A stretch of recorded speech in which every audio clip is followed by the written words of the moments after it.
Cancer Healer Center, a new beginning.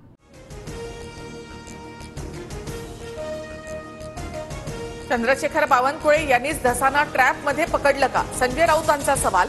तर धस मुंडे भेटीमध्ये मोठी डील झाल्याचा राऊतांचा आरोप. सुरेश धस पलटतील हे धनंजय देशमुखांना सांगितलं होतं. वाल्मिक कराड आष्टीमध्ये काम करायला लागल्यामुळे धसांनी विषय उचलला. अंजली दमानिया यांचं वक्तव्य. धनंजय मुंडेंना भेटण्यासाठी भाजपने सुरेश धसांवर दबाव आणला. मुंडे धस भेटीवर मनोज जरांगे यांचा दावा. बीड हत्या प्रकरणामध्ये ठाकरेंची शिवसेना लक्ष घालणार. उद्धव ठाकरेही बीडला जाणार. खासदार संजय राऊतांची माहिती. मंत्रिमंडळामध्ये निर्णय झाल्याचं सांगून धनंजय मुंडेंनी 200 कोटी रुपये उचलले. अजितदादांनी तातडीनं कारवाई करावी. अंजली दमानियांची मागणी. तर इफ्कोमध्ये घोटाळा झाल्याचा दमानियांचा आरोप.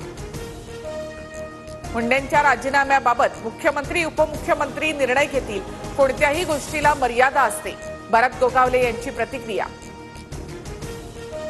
मंत्रिमंडळ बैठकीचा अजेंडा लीक झाल्यामुळे मुख्यमंत्री फडणवीस संतापले.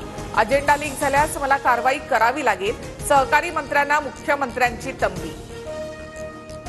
ठाकरेंच्या कॅबिनेटमधून सुद्धा बातम्या लीक व्हायच्या. आता तेच फितूर फडणवीसांच्या कॅबिनेटमध्ये. राऊतांचा शिंदेंच्या शिवसेनेवर अप्रत्यक्ष निशाणा. मराठा आरक्षणाचं आंदोलन मोडीत काढण्याचा सरकारचा डाव. 2 मंत्रीच उपोषण करणार. मनोज जरांगेंचा सरकारवर गंभीर आरोप. ठाकरे मुख्यमंत्री झाले नसते तर शिवसेना फुटली नसती. एकनाथ शिंदेंचं वक्तव्य. तर महाविकास आघाडीमध्ये शिंदे मुख्यमंत्री नकोत अशी पवारांची भूमिका होती. राऊतांचा दावा. शरद पवार आणि संजय राऊत उद्या एकाच मंचावर येणार. दिल्लीमध्ये पुस्तक प्रकाशन सोहळ्यामध्ये पवार आणि राऊत एकत्र येणार. पवारांवरील टीकेनंतर राऊत पवारांसोबत एकाच मंचावर येणार.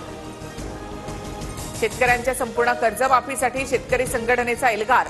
संपूर्ण कर्जमाफीसाठी 19 मार्चला पुणे विभागीय आयुक्त कार्यालयाला घेराव घालणार. शेतकरी संघटनेच्या रघुनाथदादा पाटील यांचा इशारा. महाराष्ट्रामध्ये 2017 मध्येच करमणूक कर नेहमीकरता रद्द करण्याचा निर्णय. छावा चित्रपट करमुक्त करण्याच्या मागणीवर मुख्यमंत्री देवेंद्र फडणवीस यांचं उत्तर. सर्वसामान्यांसाठी खुशखबर. सिडको 3 आठवड्यात पुन्हा लॉटरी काढणार. उपमुख्यमंत्री एकनाथ शिंदे यांची माहिती. दिल्लीच्या मुख्यमंत्र्यांचा उद्या रामलीला मैदानावर शपथविधी. उद्याच्या शपथविधी सोहळ्याला मुख्यमंत्री फडणवीस उपस्थित राहणार. Cancer Healer Center, a new beginning.